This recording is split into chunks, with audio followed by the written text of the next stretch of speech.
Narito na mga unang balita na walang kinikilingan, walang pinoprotektahan. Doon at ngayon, serbisyong totoong hatid ng GMA News.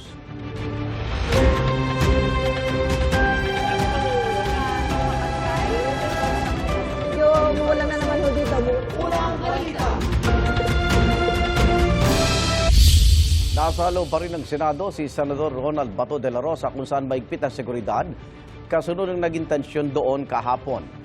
Live mula sa Pasay, may unang balita si EJ Gomez. EJ. Igan, good morning. Dito nga sa Senado nagpalipas ng gabi si Senador Bato de la Rosa matapos siyang isailalim sa protective custody ng Senado kasunod ng tangka ng NBI kahapon na iserve ang arrest warrant na inisyu ng International Criminal Court o ICC. Pilipinas lang nakataya dito. Soberenya ng Pilipinas ang nakataya dito, kinabukasan ng ating bansa. Sana suportahan ninyo kami sa aming pakikibaka dito dahil sa social media, nagbigay ng pahayag si Senador Ronald Bato de la Rosa kasunod ng tangkang pagsisilbi sa kanya ng National Bureau of Investigation ng arrest warrant mula sa International Criminal Court sa Senado. Ayon kay bagong Senate President Alan Peter Cayetano, walang mangyayaring pag-aresto sa senador hanggat hindi ito dumaraan o ipinag-uutos ng Korte ng Pilipinas. Isinailalim sa protective custody ng Senado si de la Rosa. haharapin ko yan kung idaan lang nila sa proseso.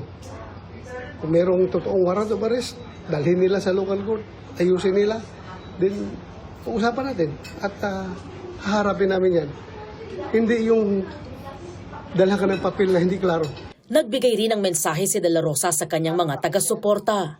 Sa inyong lahat dyan na nakikinig at sumusuporta sa akin, maraming salamat at nandiyan kayo para sumuporta sa akin. Mahigpit ang seguridad sa loob ng Senado. Sa panayam ng media kay Senator Amy Marcos, ibinahagi niya ang kondisyon ni de la Rosa. Pagod na eh. He's so tired na mawawa naman. Susunod naman si Senator Bato, NBI, sila ba yung inatasan? Hindi ko maintindihan ang papel ng NBI.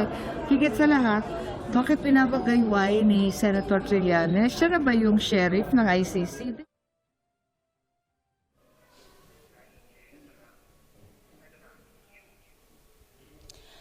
Igan, hindi pa natin muling nakita ang senador na si Bato de la Rosa simula nung matapos ang sesyon kahapon. Ilang beses din kaming umakyat, kaming mga miyembro ng media doon sa 6th floor kung nasaan nga siya sa loob ng office ni Senator JV Ejercito at nasubaybayan naman natin yung paghihigpit ng seguridad doon. Noong una, nakakapag-stay pa kami hanggang sa makakuha kami ng ilang litrato o video and then yung mga ilang sumunod na aakyat namin, pinagbawalan na kami maging litrato lang kahit sulpot-sulpot or paunti-unti lang. And hanggang sa mga oras na to, wala pa tayong nakukuhang impormasyon kung ano yung magiging plano ng kampo ni De La Rosa, gayon din ang Senado ngayong araw. Yan yung inaabangan natin dahil as of this time, dito lang sa second floor nitong Senate building, malaya nakakaikot yung mga miyembro ng media. Igan? EJ, may bago bang pahayag si Senator De La Rosa ngayong kinumpirma na ng International Criminal Court ang warrant of arrest?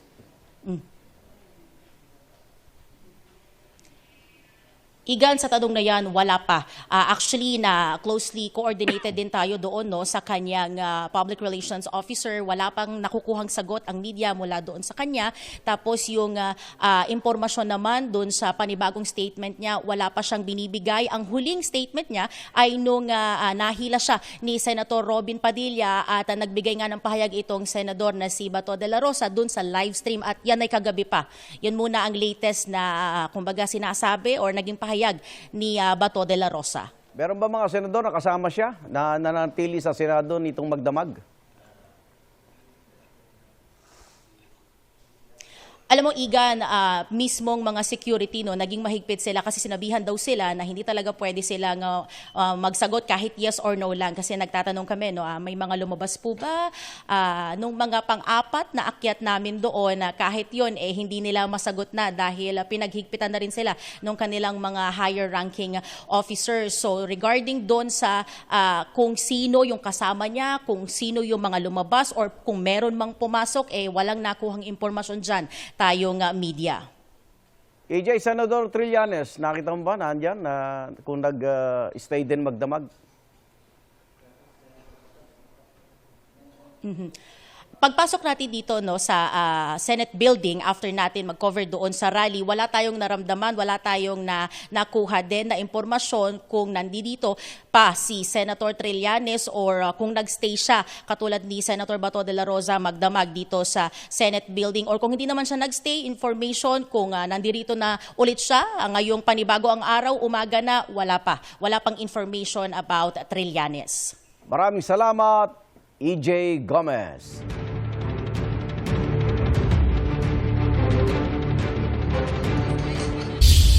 Inalis na ang lockdown sa Senado ilang oras matapos ng tangkang pag-aresto ng National Bureau of Investigation kay Senador Bato de la Rosa. Kinumpirma naman ng tagapagsalita ng International Criminal Court na galing nga sa ICC ang arrest warrant na dinala sa Senado kahapon. Ang kampo ni de la Rosa dumulog sa Supreme Court para sa immediate judicial protection at guidance kaugnay sa arrest warrant. May unang balita si Ian Cruz. Go ahead, make my day, Mr. Trillanes. Sige, go ahead. Kahit sumama ka pa, mag-serve ng warrant.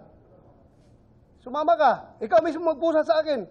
2 taon matapos ang hamon na yan ni Senador Ronald Bato de la Rosa kay dating Senador Antonio Trillanes IV.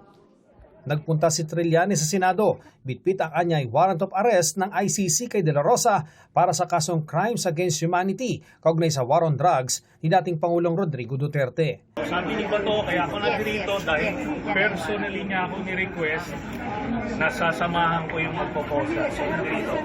Nasa Senado si De La Rosa para dagdagan ang bilang ng bagong mayorya na nagluklok kay Alan Peter Cayetano bilang Senate President. Sa plenaryo, kinwestiyon ng mga taga-bagong mayorya ang ginawa ng mga taga-NBI kay De La Rosa. How can we allow other people to wrestle or even not to let him or preventing him to enter this august chamber?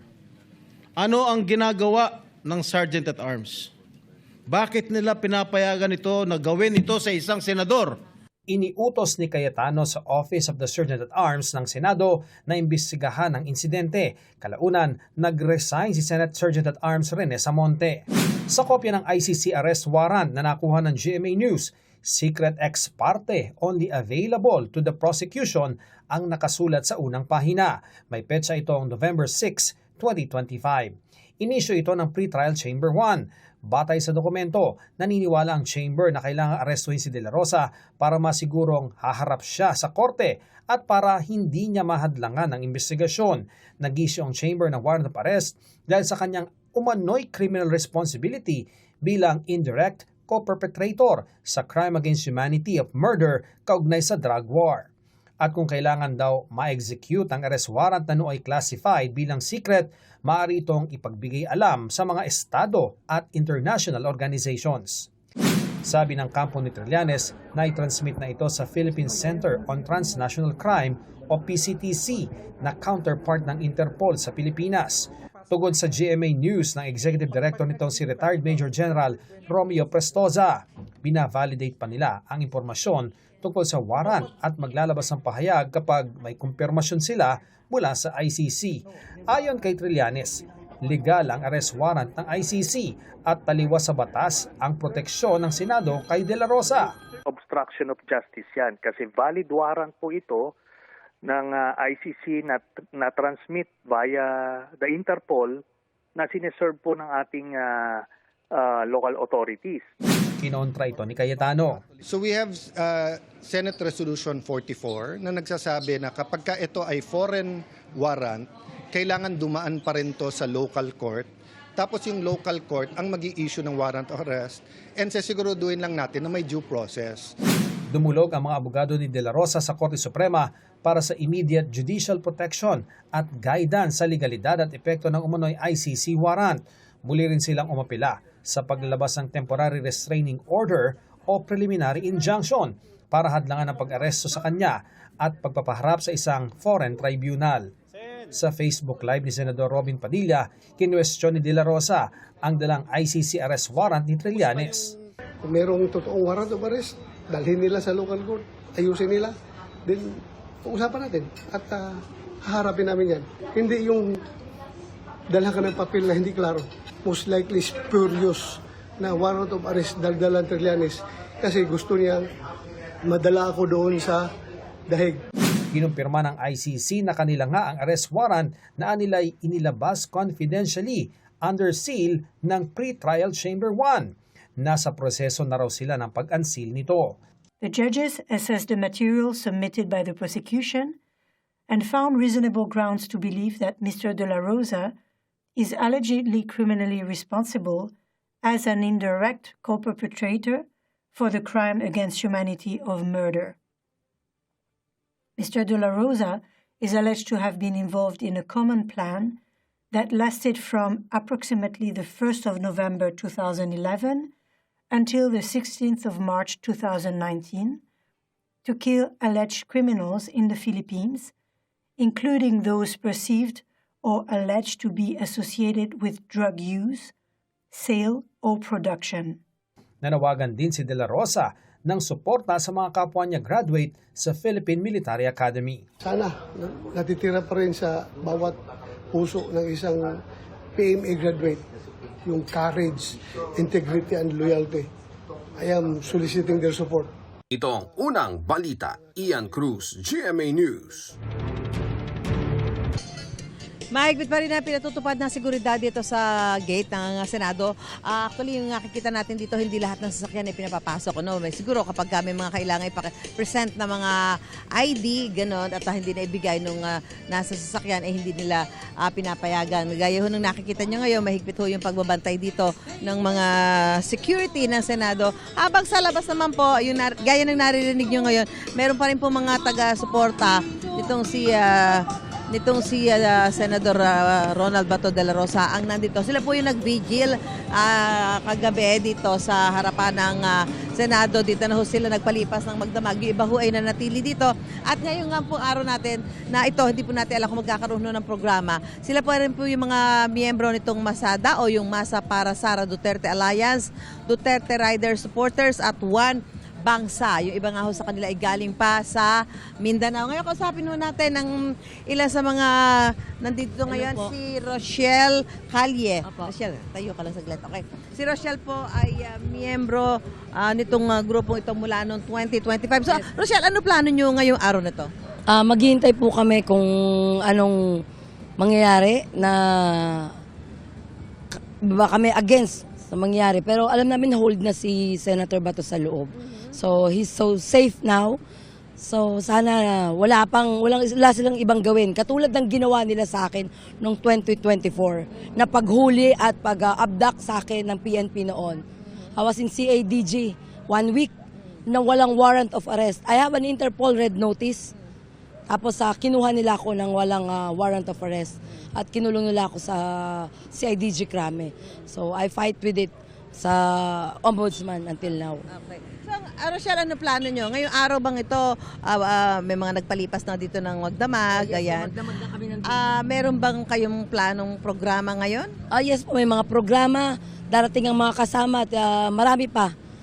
Depende kasi yan. Pero in social media, nakita nyo naman ang mga tao. They respond very napaka-hot ng tao ngayon sa nangyayari. We are against. So itong bilang nyo na ito, madadagdagan pa? Marami kami kahapon, nag-uwian lang kanina at nagpahinga dahil since kahapon po ng umaga, we are in Supreme Court. And then after lunch, nasa ano naman po kami, Congress. Yes, na kukunin si Senator Bato. So nagpuntahan kami dito. So today, ganun pa rin yung bilang na inaasahan natin. May mga pupunta pa rin dito para sumama sa inyo? Oo, yes po. Okay, salamat. Nandito kami. Salamat, Rochelle. Samantala si Shaina Penserga naman ay isa pong OFW na supporter din ito si dating Pangulong Rodrigo Duterte. Shaina, kailan ka dumating?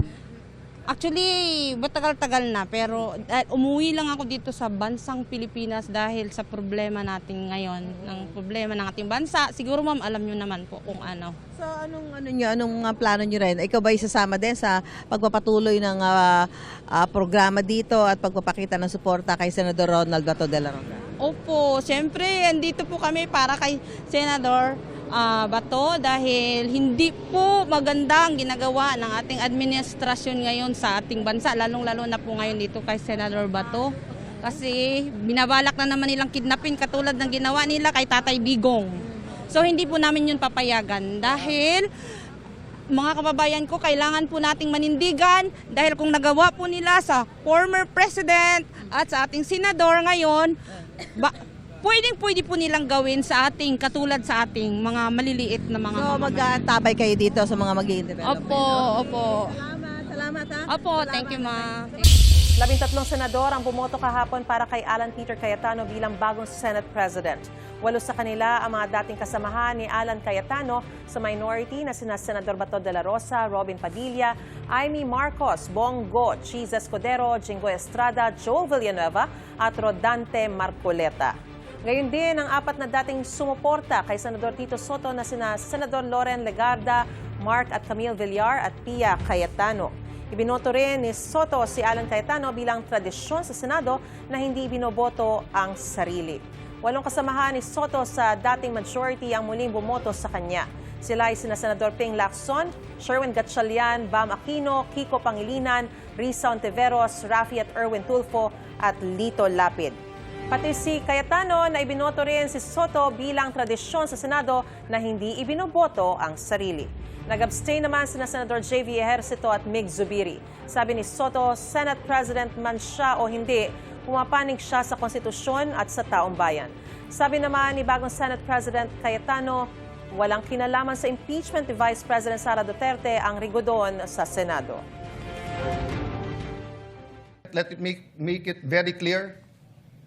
May mga lumabas sa news and hindi ko kayo sinisisi kung sinasabi nyo sa news na ang pagpalit ng leadership ay tungkol sa impeachment. Hindi po.